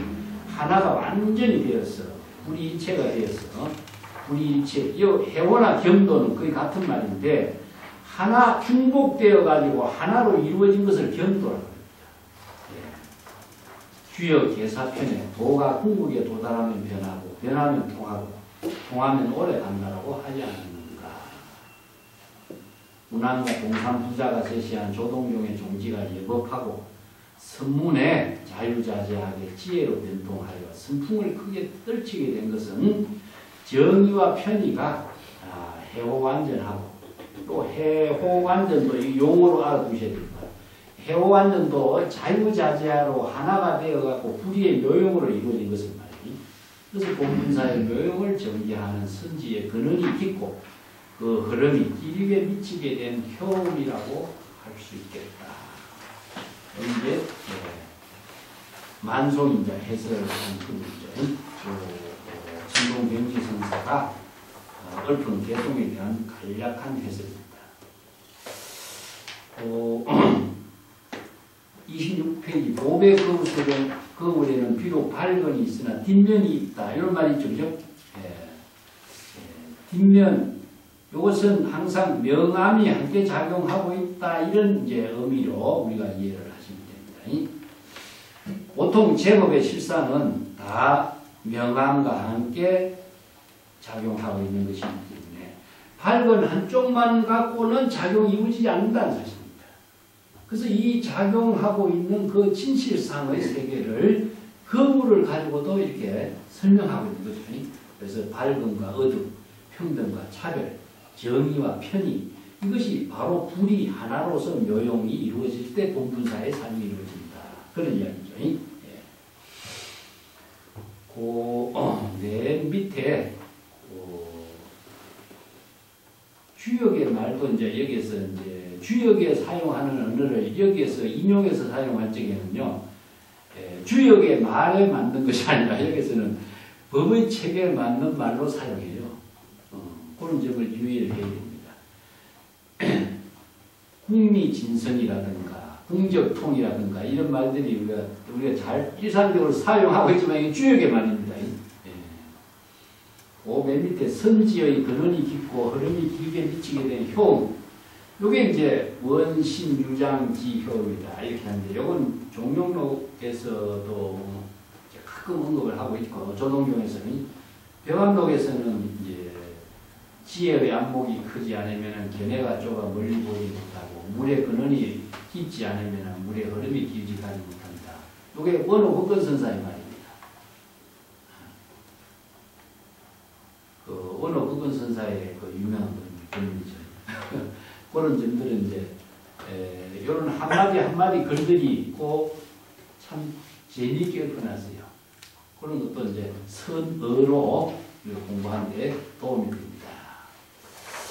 이 내용의 자료는 오늘 굉장히 그 조동종의 선철학을 이해하는데 그 자료는 내가 조금 준비를 많이 했습니다만 천천히 집에 가서 읽어보시고 정리하시고, 특별한 용어가 여기 해호완전이란 말이 있어요. 해호완전, 이런 언어들이 독자적인 언어입니다.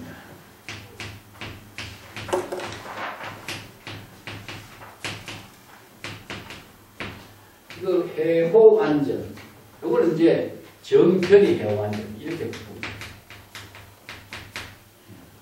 이것이 바로 이제 조동종 종지의 핵심의 언어라고 할 수 있는데, 그 임재록에서는요, 이게 전체 작용이라고 이 한마디 말을 써요. 전체 작용, 작용, 적성. 이렇게 표현해요. 이게 불성이 전체가 지혜로 작용하는 것이요, 지혜로 작용하는 가운데 본성이 있는 것이다. 이런 말이거든요.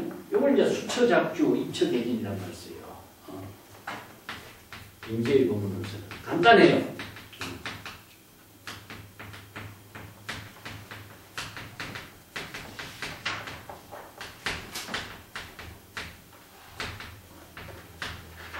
그래서 이 두 마디 부분이 임재의 사상이라든가 임재종의 핵심이라고 할 수 있다면은, 조동종에서는 정편해호, 해호완전, 이런 겁니다. 그래서 정편해호를 뭐라고 표현하냐면 겸대라고 표현해요. 겸대. 겸대라고도 하고 겸도라고도 표현해요. 이 겸이라는 것은 합쳐진 걸 말합니다.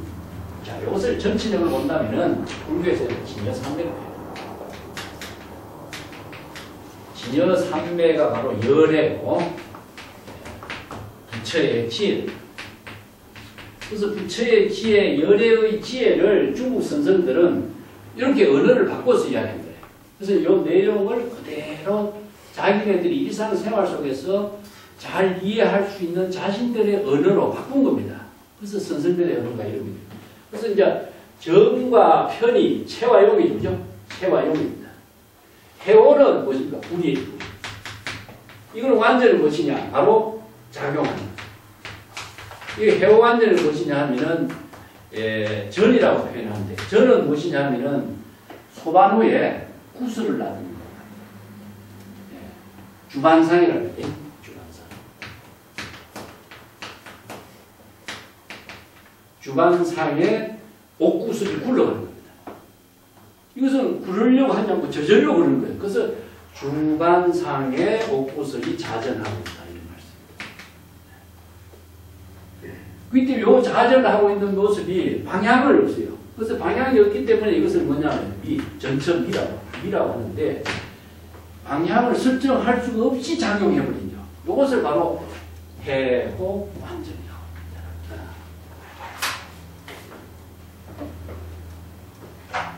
그것은 우리가 본래 면목의 지혜가 작용하는 것은 목적을 두지 않는 것이죠. 방향이 없는 겁니다. 바로 수처작용, 시절 인연과 함께 수연성으로 이루어지고 있다. 그런 언어들을 이제 표현하고 있는데, 그렇지만 그냥 이루어진다고 한다면 이것은 무작위가 되겠죠. 정편이 있어. 이게 법이라는 겁니다. 여법하다. 그래서 이거 정편이 여법하게 지혜로 작용한다는 진여삼매는 궁극적으로 전부 다 바로 여법이라고 하는 말을 뒷받침해주고 있어요. 그것이 없다면 이것은 무질서가 되겠죠. 그러니까 구슬이 흘러가는 것은 무질서로 흘러가지만 무질서로 흐르는 것이 아니라 정편이 여법하게 작용하는 묘용이라는 거죠. 그것은 이제 불가사의라는 말을 묘용이라고 쓰는데, 여기서 사량 분별이 개입하지 못하는 세계죠. 그것을 이제 불가사의 묘용이라고 그렇게 표현하죠. 자, 오늘 똑같이 할까요? 감사합니다.